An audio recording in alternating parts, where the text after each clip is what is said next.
पिता अपने दोनों बेटों से बहुत प्यार करते थे। यह सोच कि शहर चले जाए तो दोनों बेटों का भविष्य उज्जवल हो जाएगा, उन्होंने अपना पुश्तैनी घर बेच दिया।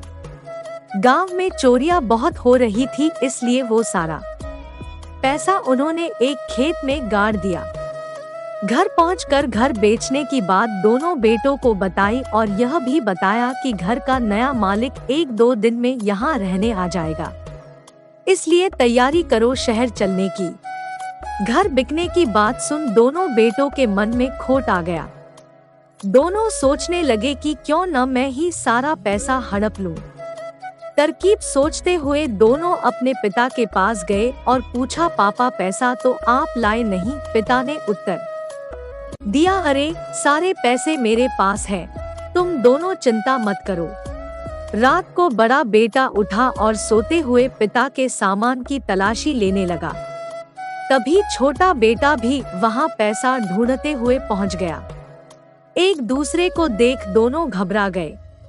तब फुसफुसाते हुए दोनों ने तय किया कि इस बूढ़े पिता को रोक साथ ले जाकर क्या करेंगे, क्यों न हम दोनों मिलकर पैसा ढूंढें। जब पैसा मिल जाएगा तो उसका बराबर बंटवारा कर शहर भाग जाएंगे। उन्हें पता ही नहीं चला, पिता की नींद खुल गई थी और वो उनकी सारी बातें सुन रहे थे। अपनी पत्नी की मौत के बाद इतने प्यार से पाला था इन दोनों बेटों को और आज वही उसे धोखा दे रहे हैं। अगले दिन उन्होंने सारा पैसा जमीन से निकाला और एक वृद्ध आश्रम को दान कर दिया।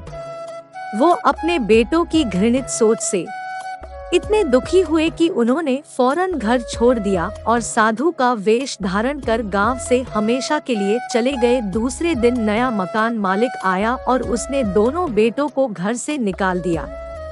अब दोनों के पास ना पिता था, ना घर था और ना ही पैसा।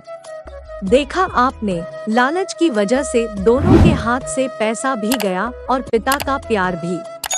तभी कहते हैं लालच बुरी बला है।